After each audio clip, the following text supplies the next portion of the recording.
Welcome to the Open Bedroom Podcast. I'm your host, Jennifer Kalo.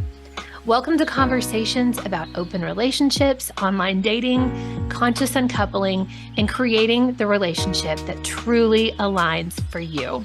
If you enjoy this podcast, I hope that you do a couple things for us.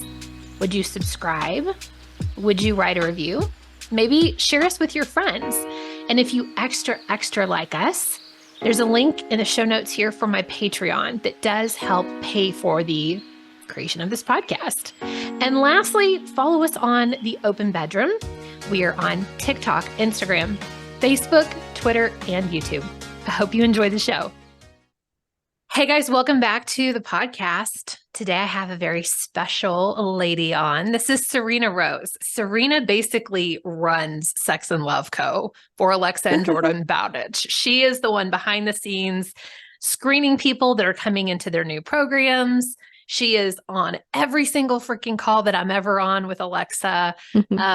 She just creates such a beautiful container for each one of us. And outside of all the behind the scenes stuff she does for them, she's a sex and relationship and intimacy coach herself. And so she puts on and wears all these different hats. And I think what is so important about that is her varied talents and her varied experiences, both like in front of the, behind the scenes and in the front, as the sex coach and as helping another sex coach and helping Alexa and Jordan build this incredible empire that Sex and Love Co. has become. So Serena, I am so freaking excited to have you on and to give you your own spotlight today. This is all about you and all about the business that you're creating, the life that is expanding and opening up for you. And I can't wait for you to share your journey with all of our listeners today.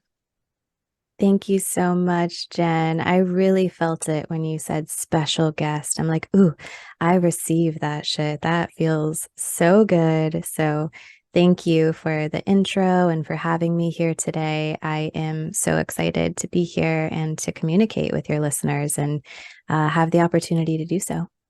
Awesome. Well, today's topic is empowered sexuality. And Serena and I tossed around a bunch of different ideas for the show.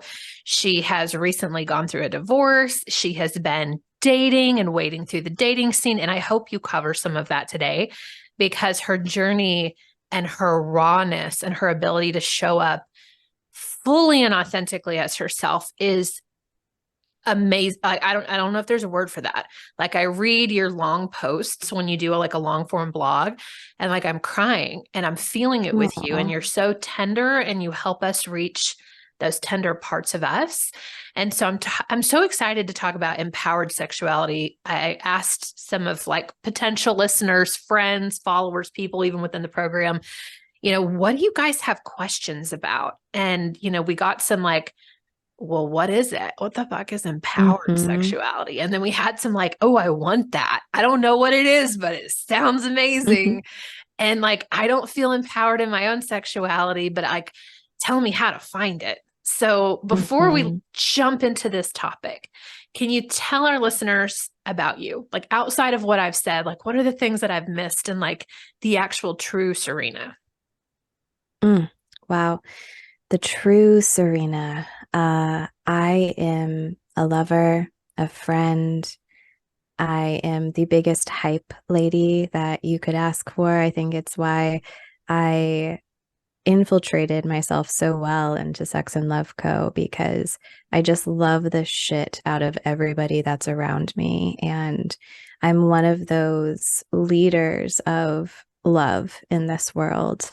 And I can be soft and I can also be fierce when necessary and bold when necessary. I can be tender and vulnerable, yet I will also use my voice and throat punch a bitch if I need to. So I love that I have all these different sides to who I am.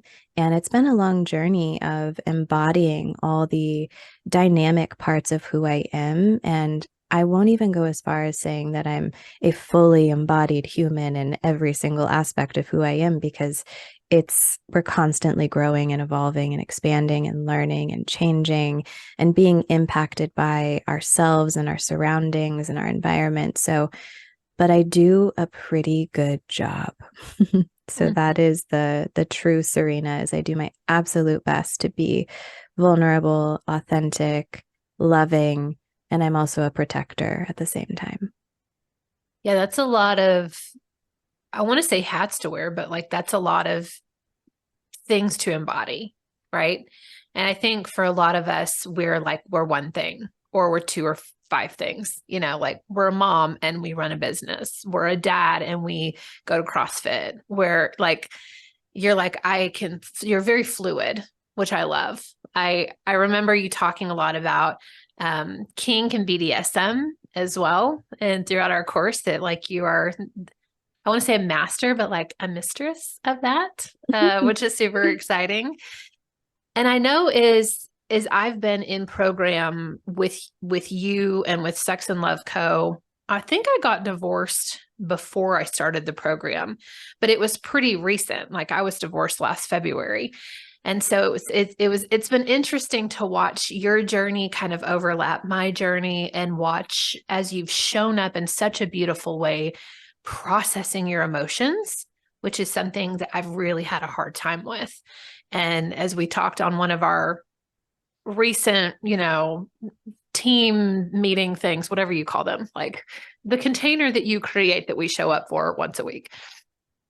And I was like tapping into that feeling of loss and tapping into that feeling of releasing and feeling. And I just think that you do such a beautiful job of like showing us what it's like to process something as big as a divorce. And even a year or two later, it's okay to still be processing it. Like that's fucking normal. And instead, what I've done is just like, how fast can I fucking move to the next page? Where's Mm-hmm. the next chapter? Like, I'm there for that shit. I'm going to forget that this ever happened. So, thank you Mm-hmm. for the way that you show up and your rawness in that. Mm. Yeah. Well, I'm really happy to hear that my words and shares have impacted you. And that's something that has really helped me continue to show up and to share and to be raw and vulnerable with my audience and with the fucking world. It's on social media, so anybody can see it. It's public. So check it out. Yeah. But I get messages from people and in conversations like this where people share, this really impacted me. I felt less alone with this. And that is my why and why I show up and do the things that I do in this world, is because I don't want people to feel alone. Mm. My entire childhood, I experienced a lot of abuse and I grew up very sheltered and felt very alone for most of my life, and I moved around a lot, so I didn't have a lot of intimate relationships and friendships, and there was a lot of wounding there. And so it's a passion of mine for other people to not feel alone, and a way that I can do that is by showing up fully as much as I am able to.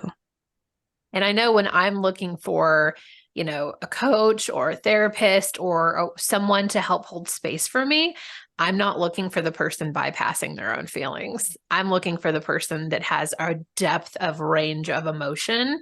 And I'm looking for someone like you, where I'm like, okay, I want to Mm, feel that too. And so I see if you can feel that, surely you can help me process all of my range of emotions. And so I think this brings us into our conversation of empowerment.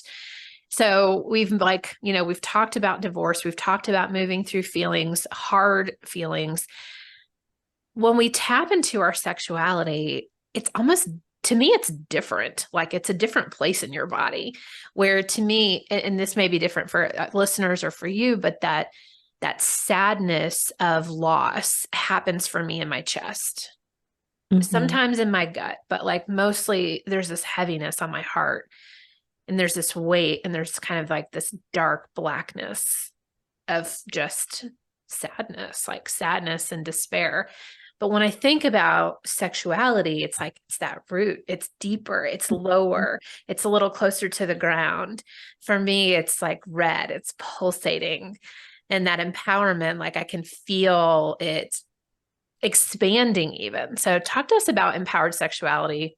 What is it? How do we get it? If we want it, mhm. where do we find it? What does it feel like? Yeah, so that's the beautiful thing about feeling feelings and emotions and being activated in different experiences because it's going to show up differently for each one of us. Every body is different. Everybody is different, right?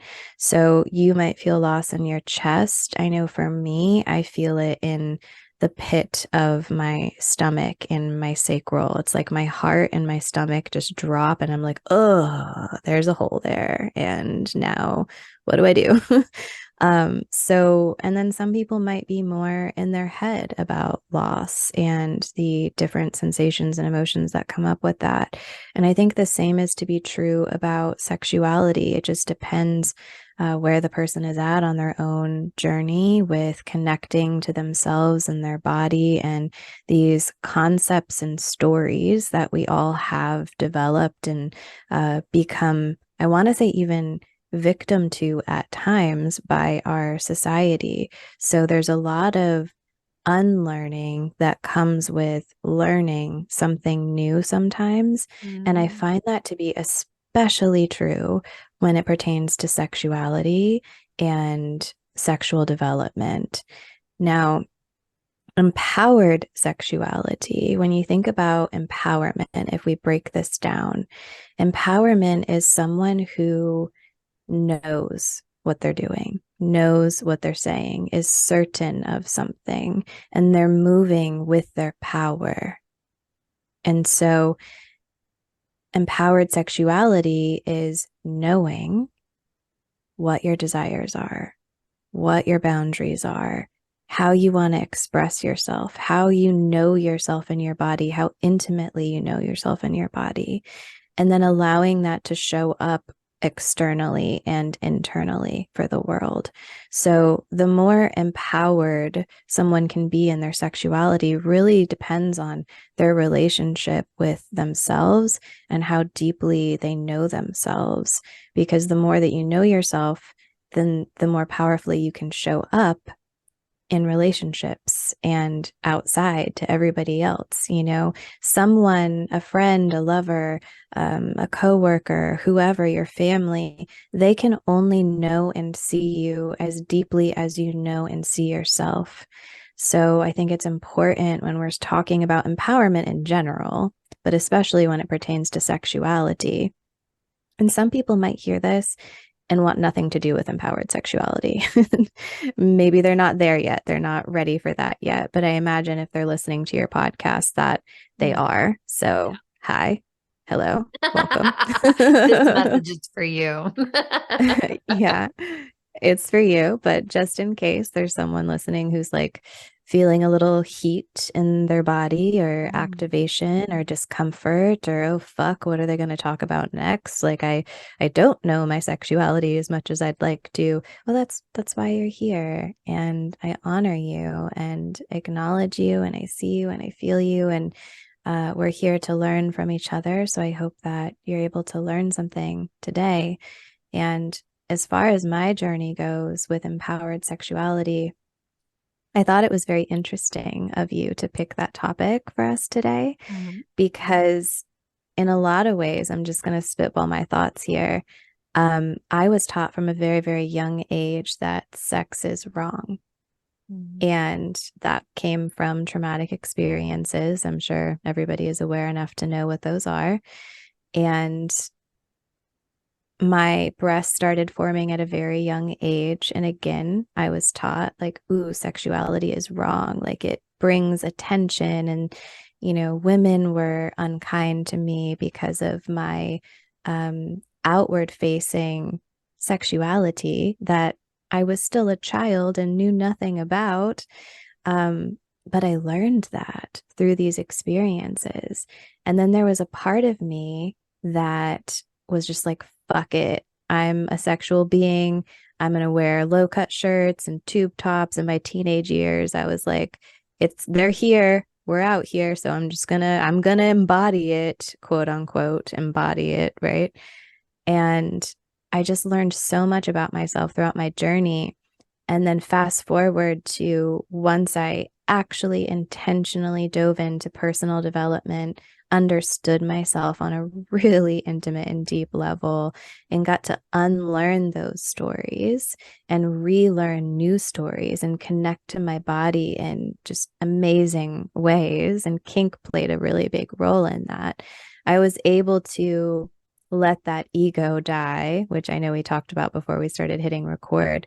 And then now I trigger people in a different way. So when I've had women message me and say, I followed you for a really long time. And then once you got into the sex stuff, I was like, I had to unfriend you for a little bit, but now I'm here, I'm back, and I am appreciative of everything that you embody. And I realized it was my own stuff. And so I just find it so fascinating, the role that we play in our own lives, in our own experience of ourselves, and then with others as well. Hey there, I love to tell you about my Patreon account. So, as many of you know, as things become more and more censored, it's harder for content creators like us to stay live on these amazing platforms like TikTok and Instagram and YouTube. So, what I've done is our spicier content now lives over on Patreon. We currently have some really fun episodes up, like how to give amazing blowjobs. I also just recorded and uploaded my night in a dungeon with a dominatrix.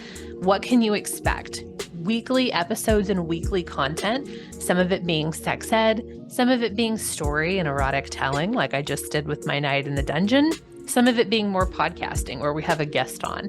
So for an entry price right now of $5 per month, you can hop into my Patreon account and check it out. Check the show notes below for more information. Hope to see you there. Bye. That's a lot to unpack. And each one I like put a marker and I was like, okay, ask her about this, or like, you have a story to tell about that. So you asked us, was that just last night? Last night.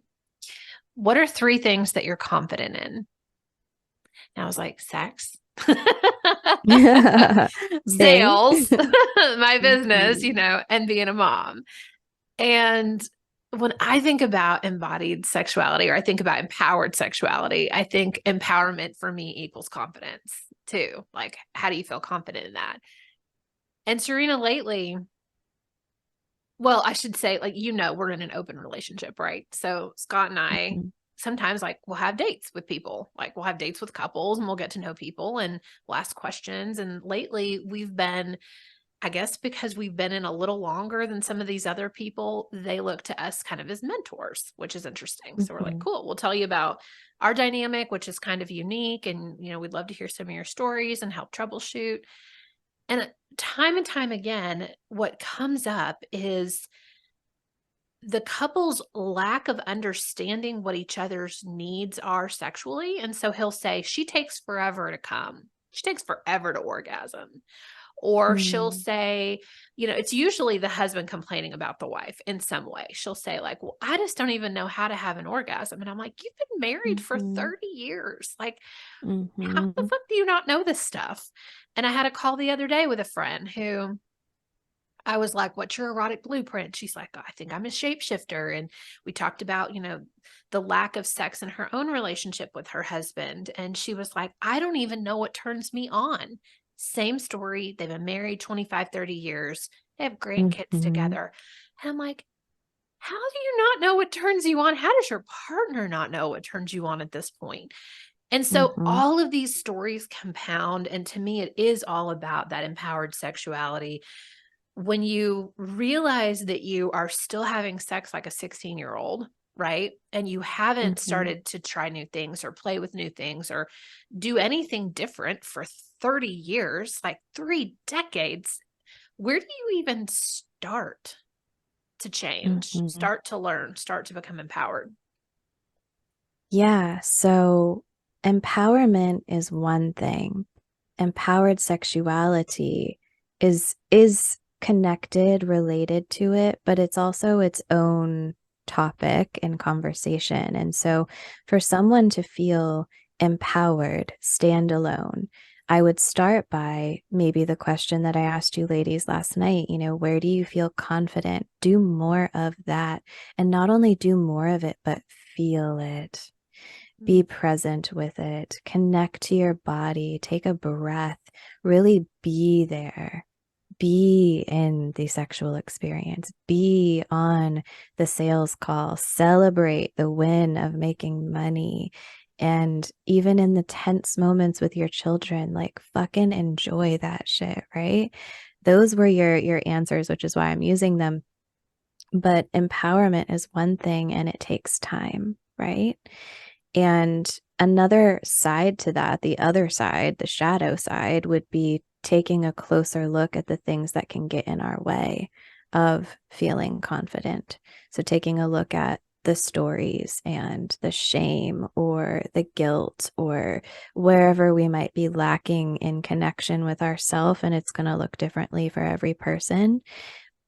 And a lot of people are unable to just jump right into their sexual development journey. Some people can, but what I have found in this work is that it's almost like the last thing that people do. People are privy to personal development. They've been doing it for years and they're like, you know what? Now my edges are here. Now I get to grow and push my edges here. So that's, I want to say, like the normal path that people go on, but also there's people that just fucking jump right into their sexual development and go for it, and that's beautiful and great. I think I was somewhere kind of in the middle, personally.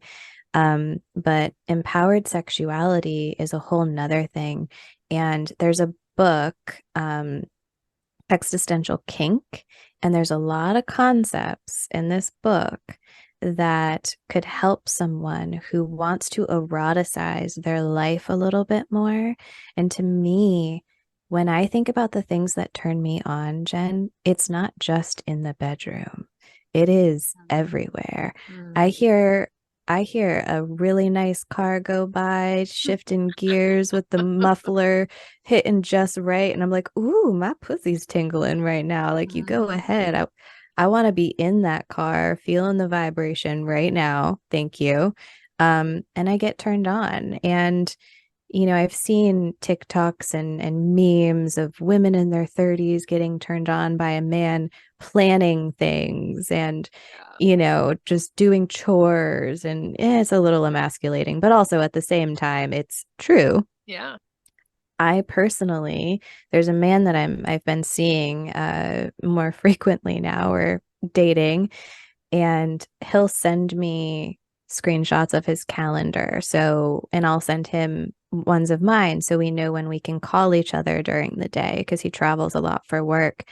And he takes the initiative and asks for it. He's like, I've got a busy day tomorrow. Send me your calendar. And I'm like, why am I turned on by this right now? So Like, I am turned the fuck on right now. And it's like, we're talking about calendars.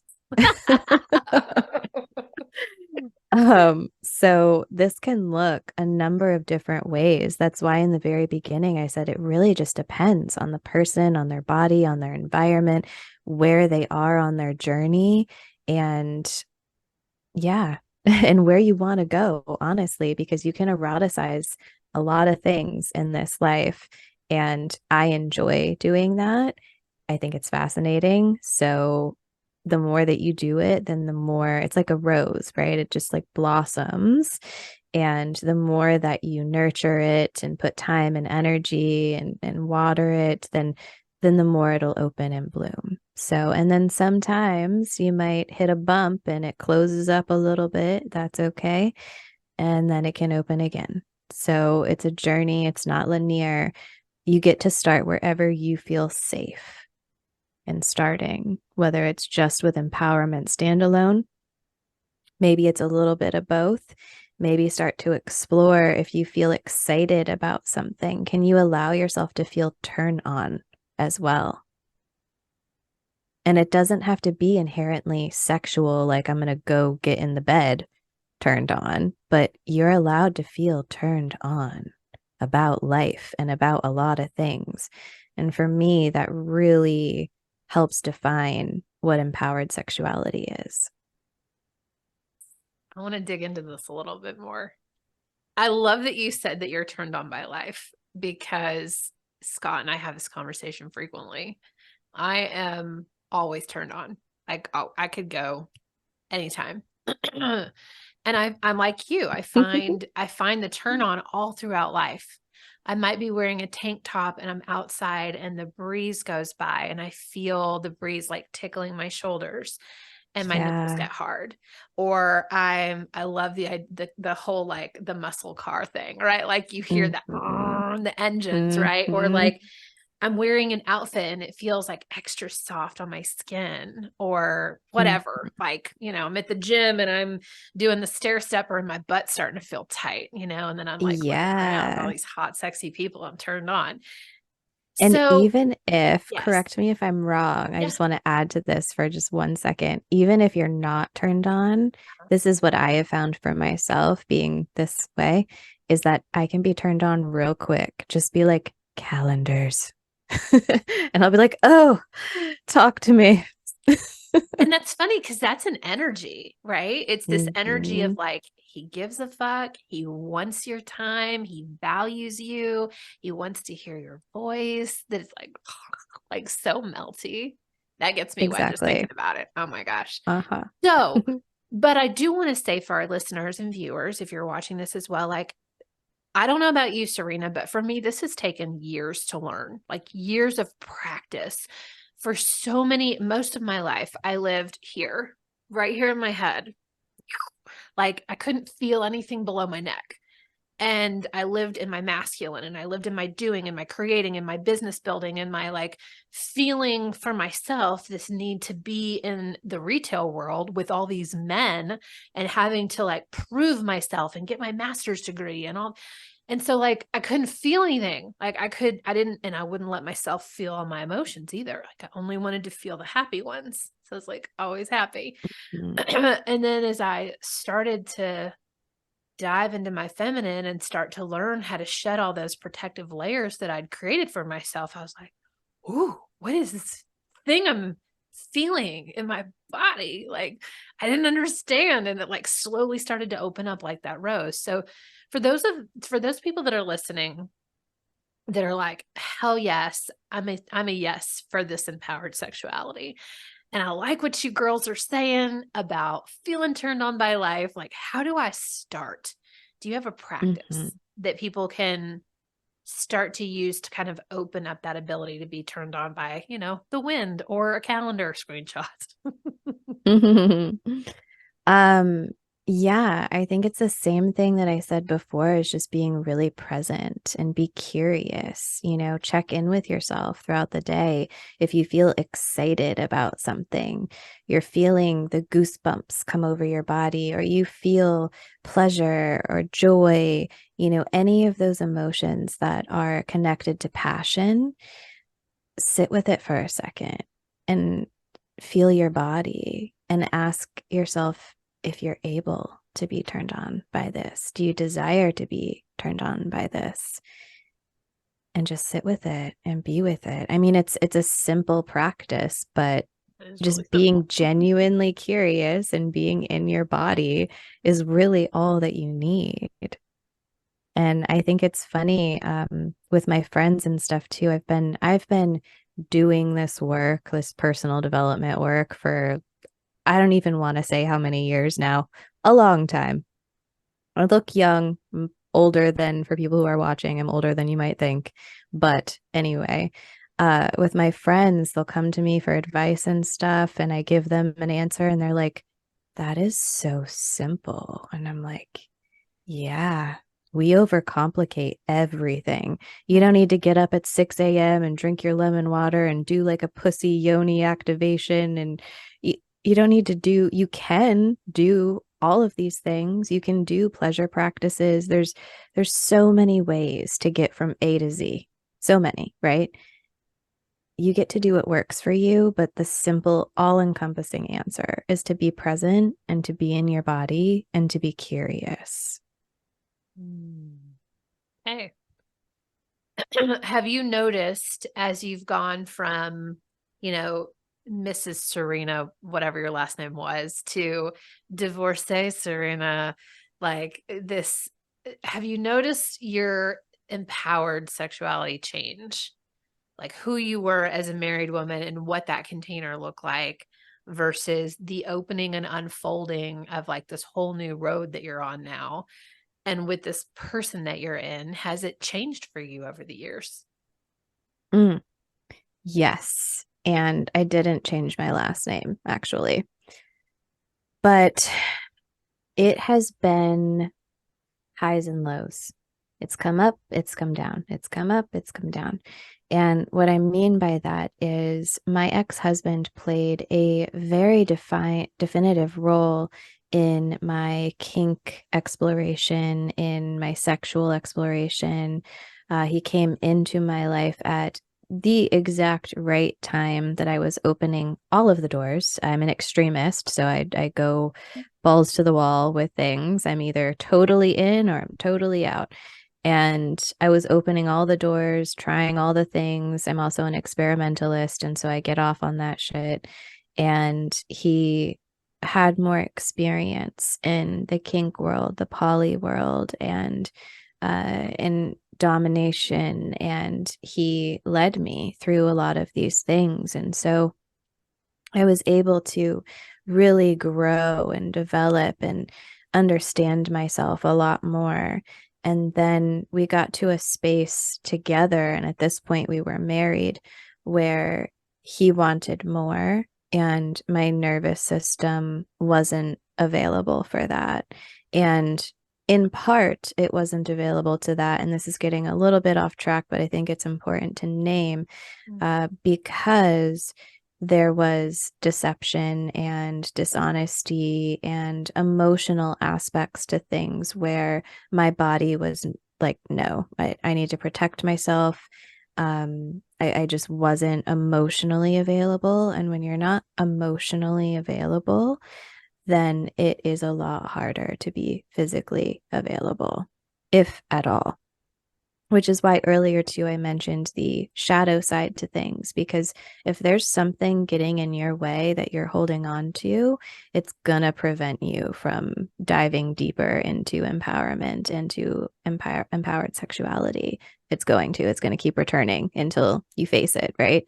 So our emotions are very intricately connected to this entire experience and journey of sexuality and growth. And so my nervous system, not available. My body was closed off, shut down. And that is one of the roots of our problems. That was ultimately the demise of our marriage. And then I was in that state of overwhelm for, I want to say over a year. My nervous system was just fucked up. And I was doing all the things, using all the tools, relying on my community, doing as much as I could to feel safe, to take care of myself. And yet, still reflecting now, it was shaky. My nervous system was shaky. I was holding it together with grace, with love, compassion, empathy, all the things. And I showed up really well. I'm proud of myself for that. And knowing my body and the connection I share with my body, it was fucked. And so after the divorce, and when I started to open my body again to others, I felt safe because I attracted people that I felt safe with because it's what I needed. And I wasn't available for anything else. And I soaked it up. I was like, oh yeah, gimme all this like delicious, yummy connection and intimacy and sex and love. And I attracted men, casually and a little bit more seriously too, who were perfect for me at the time, who played a really delicious role in my healing, in connecting to safety again, connecting to my body again. And I got to play with kink a little bit more too, which was really, really fun. And now with the man that I'm seeing now, he's very new to the kink journey. So I am meeting him where he's at. And in a lot of ways, that feels like the most safe place that I could possibly be in. And I'm so grateful for that. But what I can say is that emotionally, I feel so safe with him. And so I'm excited about all the things that could open up next. And what I didn't hear was regret. Like, I love in your story that you're like, I had this marriage, it served its purpose. I learned all these things. And then when it was over, it was over. And then I allowed myself to explore and I attracted safe people that gave me a safe container to play in and learn in. And then that was over. And now this person that I'm like, I love the flow of everything, and that as you stay in alignment with yourself and continue to choose for yourself what's right, then there is no wrong choice. Like, I think a lot of people Mm-hmm. are frozen in fear and they're staying in marriages that are well past the expiration date, or they're staying in marriages even that are abusive because that's all they know, or they are single and they're afraid to commit to anything. Right. And so, anyway, I love the way that this just flowed out. And again, I heard no regret, no I wish, no, just like, here it is. Here's the opportunity. Me being in alignment, it attracted exactly what I need to have in my life. Mm-hmm.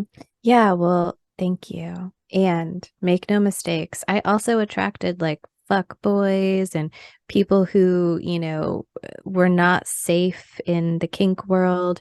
But what I did was I said no.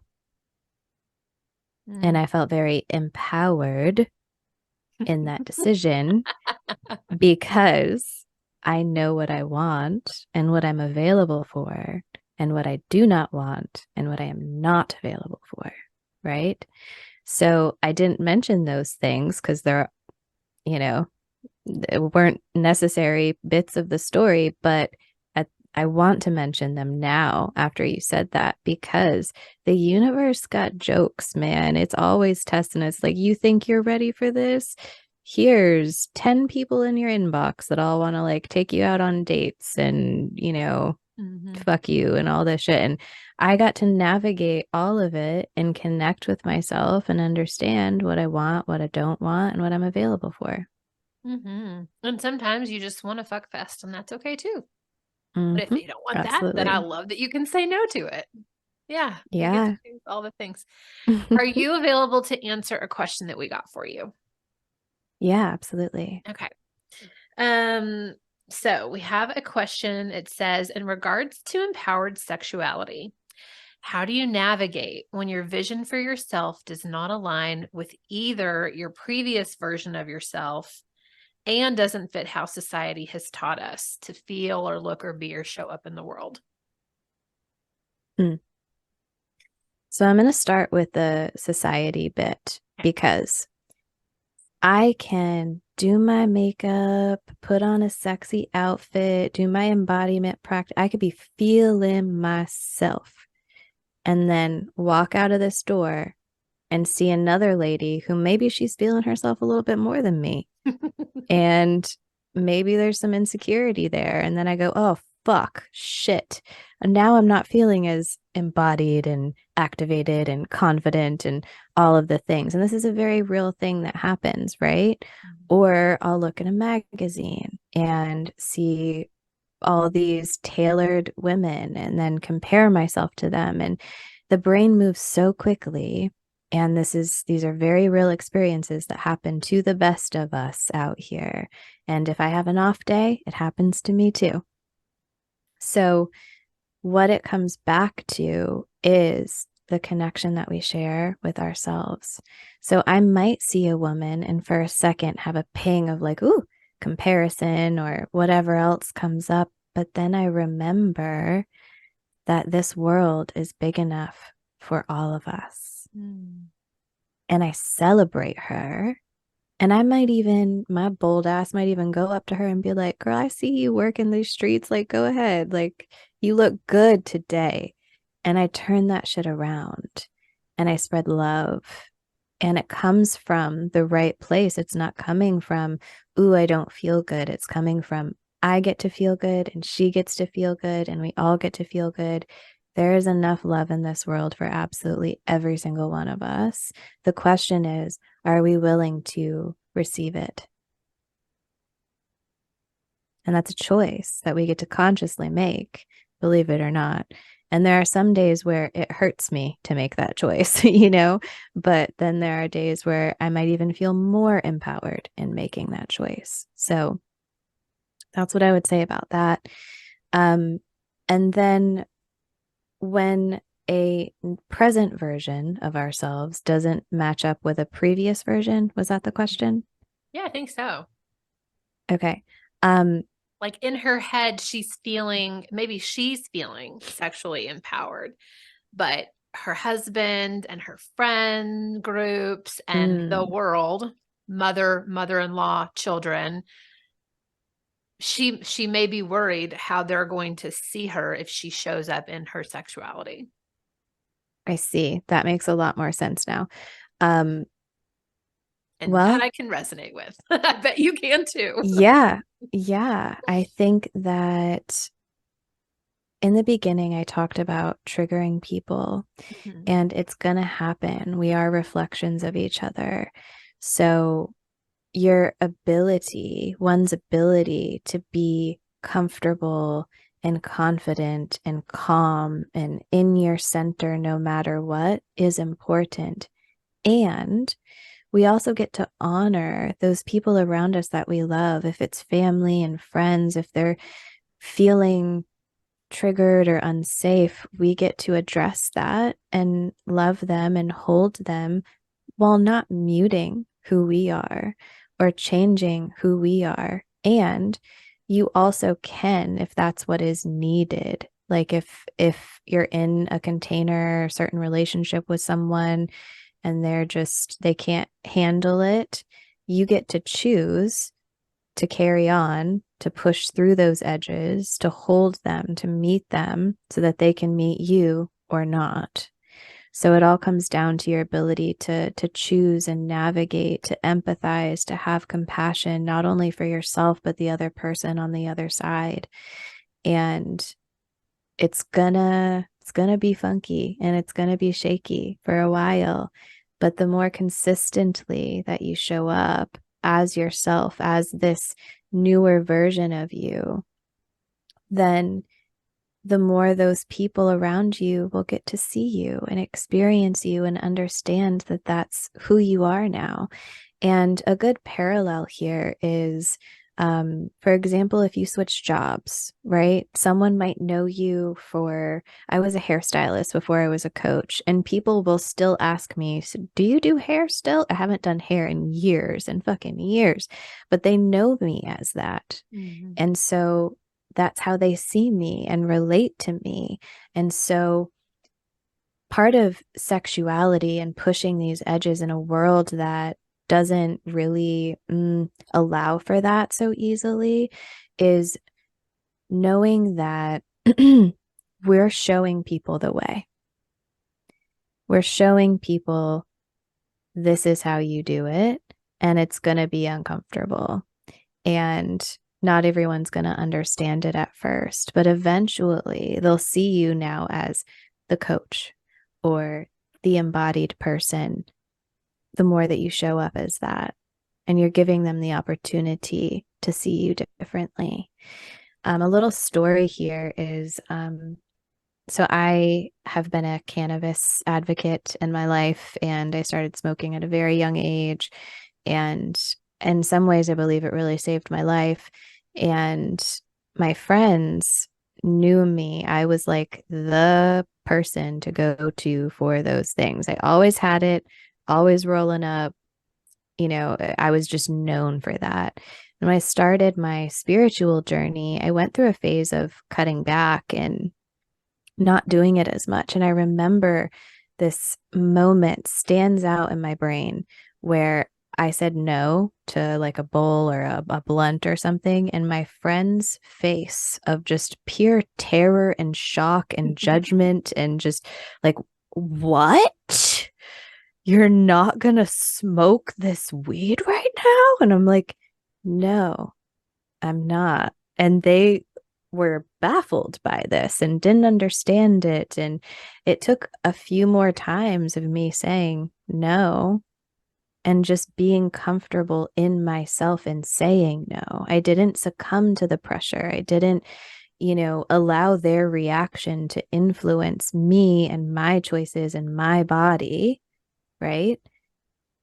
But that was a choice that I made and one that I felt empowered in. And it takes consistency and confidence to do that. Thank you for sharing. It really resonates. I feel it. Okay, Serena, for those watching or listening that are like, I need more of her in my life, what are you doing? What are you offering? How can people get closer to you? Thank you so much. Well, the container that you're in, if you're a woman listening, is we have a program for all women at Sex and Love Co. It's called Love Leader, and we meet 3 times a month intimately, get on calls together, share space. It's a year-long journey. And then I also have one-on-one private coaching, and I love what I do, and it is amazing. So if you're in a space where you resonate with me, my voice, the way that I deliver things, and you're ready to push some edges and explore kink, explore yourself, it would be an honor to hold that space and to meet you and hold you and guide you. And you can find me on Instagram at Spiritual Sex Coach. I'll make sure that the link is in the notes to wherever you are watching or listening to this. And I do want to encourage you to make sure that you go follow Serena. She puts out incredibly thoughtful information and thoughtful stories and her journey that's really unfiltered.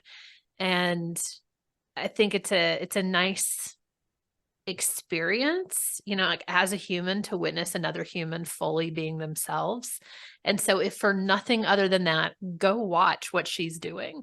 I really want to encourage you watching or listening to show up fully in your own life, show up empowered, whether it's your personal life or your sex life or your business life or your mom and life or your father life, like whatever it is, fully show up, because we all need more authentic people in the world. And Serena is definitely one of those.